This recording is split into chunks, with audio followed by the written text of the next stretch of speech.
తెలంగాణలో మంత్రితో పాటు మహిళా ఐఏఎస్ అధికారిని ప్రతిష్టకు భంగం కలిగించేలా ప్రసారం చేసిన వార్తల విషయంలో నిందితుల అరెస్టును సిట్ అధికారి సజ్జనార్ సమర్థించుకున్నారు. ఆధారాలు లేకుండా ఆరోపణలు చేయడం క్రూరత్వమన్న ఆయన చట్ట ప్రకారమే నిందితుల్ని అరెస్టు చేసినట్లు వివరించారు. ఆ విషయంలో సిట్ విచారణ కొనసాగుతోందన్న సజ్జనార్ విచారణకు వస్తానని చెప్పి పారిపోయేందుకు ప్రయత్నించడం వల్లే అదుపులోకి తీసుకున్నట్లు చెప్పారు. వారంతా విచారణకు సహకరించాలని సజ్జనార్ సూచించారు. చట్టం తను పని చేస్తుంది. డెఫినెట్లీ చట్ట భాగంగా ఏమైనా మనం డెఫినెట్లీ పోతాను, మనము అక్కడ సర్చ్ చేస్తాను, కావాల్సిన వాళ్ళని అరెస్ట్ చేస్తాను, చట్టం ముందు పెడతాను, అప్పుడు చట్టం చూసుకుంటుంది. సో అందుకు ఎవరు కూడా మీరు విమర్శ చేయవచ్చు, కానీ వాళ్ళు చరిత్ర హాని చేయడం కానీ వాళ్ళపైన ఏం ఆధారం లేకుండా చేయడం చాలా బాధము. డెఫినెట్లీ చట్టం తన పని చేస్తుంది. రాత్రి పోవడానికి ప్రయత్నం చేశారు. ఏ ఆధార్ పైన పోతున్నారు?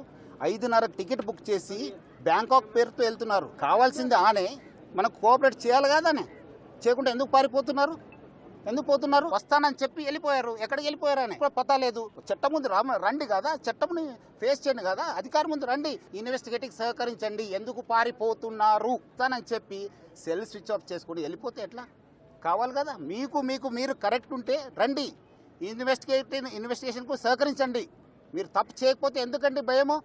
ఎందుకు భయము?